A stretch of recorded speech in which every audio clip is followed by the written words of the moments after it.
night he was elected president, we were all down in the armory, down in Hyannis. And the armory was filled with people. And of course the counting was different in those days, and it was a little bit iffy. And the whole Kennedy family was gathered in the compound. They were all there, including Jack. And the armory was just filled with people, including ourselves. You know, we grew up with that anti-Catholic sentiment that existed in many parts of the country.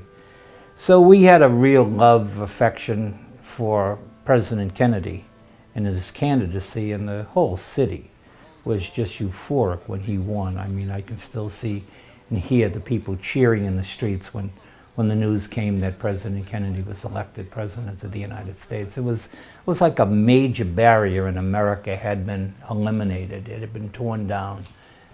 People just felt overwhelming pride, particularly Irish Catholics, which my family, of course, was, and most of the people around this neighborhood of South Boston was. And I can assure you that every degree of mind and spirit that I possess will be devoted to the long-range interests of the United States and to the cause of freedom around the world. We had so much hope in him, and he was a hometown person. He even had that real Boston accent, and I think most of us loved to hear that.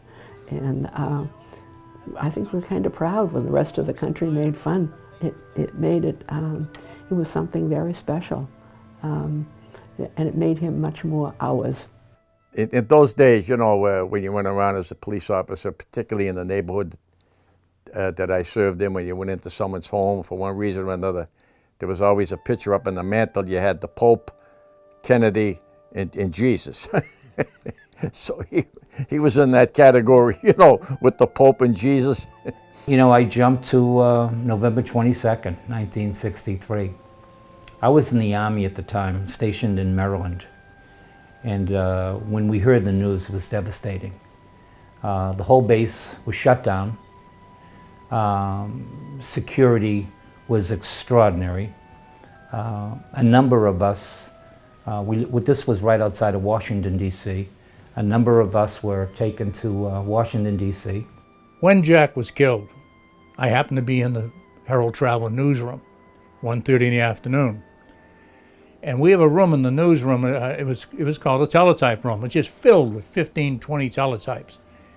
When it happened, all of a sudden, ding, ding, ding, ding, ding, ding, all the teletypes started going at once. It was the most frightening thing I ever heard, because I was taught as a kid that the AP's highest service was called EOS, Extraordinary Service.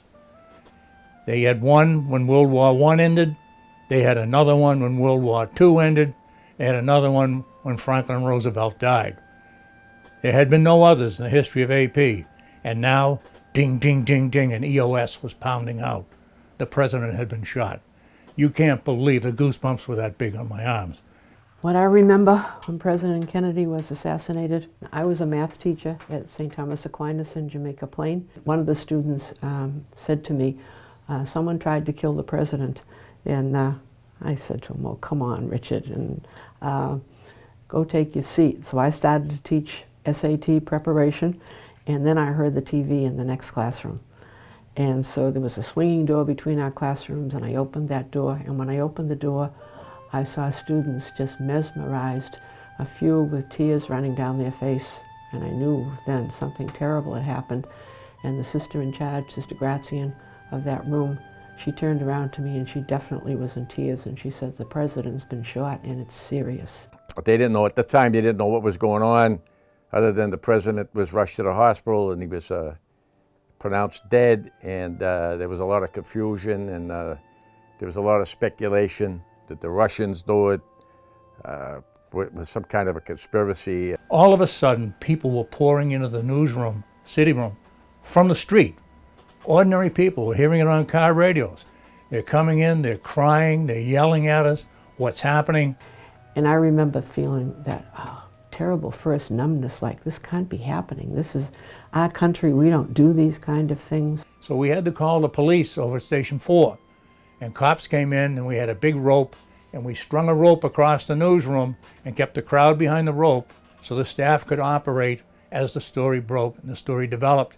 it seemed like the whole city shut down, more or less. Everybody was glued to a television or a radio, and just watching the whole thing as it unfolded, you know, and you couldn't walk down the street without someone coming up to you and asking you, what do you think? What do you think? I happened to stand outside of the White House, and I was there all night long.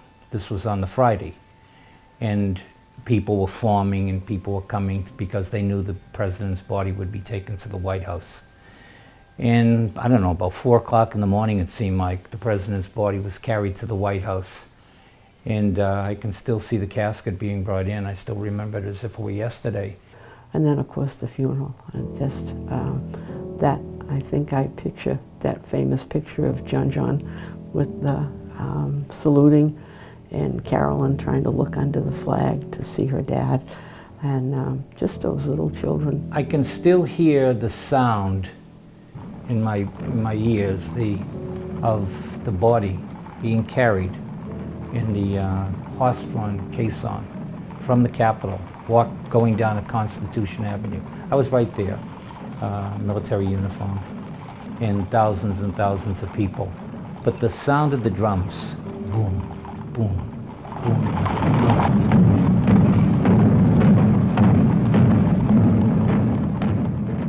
The thing that really got me, I'm not ashamed to say it, is when they folded the flag, when the honor guard folded the flag and walked over and handed it to his wife. That got me.